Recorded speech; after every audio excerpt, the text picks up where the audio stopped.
জয় মা তারা। ইনি হচ্ছেন তারাপীঠের অধিষ্ঠাত্রী দেবী, দেবী তারা, যার পূজা হয় তন্ত্র মতে শাক্ত পদ্ধতিতে। তাই তো দেবীর পূজাতে নিত্য ভোগে থাকে শোল মাছ এবং বলির পাঁঠার মাংস, কারণ বাড়ি। এছাড়াও থাকে পোলাও, নানা রকম সবজি ভাজা, সবজি, পরমান্ন, মিষ্টি, নানা কিছু। দেবীর এই ভোগ প্রসাদ দর্শন মাত্রই ভক্তর জীবনের সমস্ত দুর্ভোগ কেটে যায়।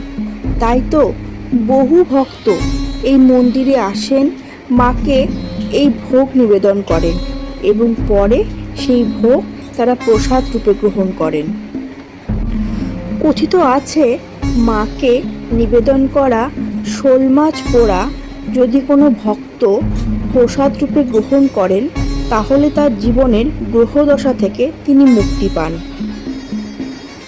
এই যে দেখছেন বামদেব, ইনি মায়ের এক পরম সাধক।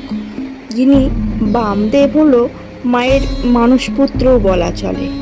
তাই তো মায়ের আদেশে মায়ের ভোগ নিবেদনের পূর্বে এই বামদেবকে ভোগ নিবেদন করা হয়, কারণ মা অভুক্ত সন্তানকে রেখে নিজে ভোগ গ্রহণ করেন না।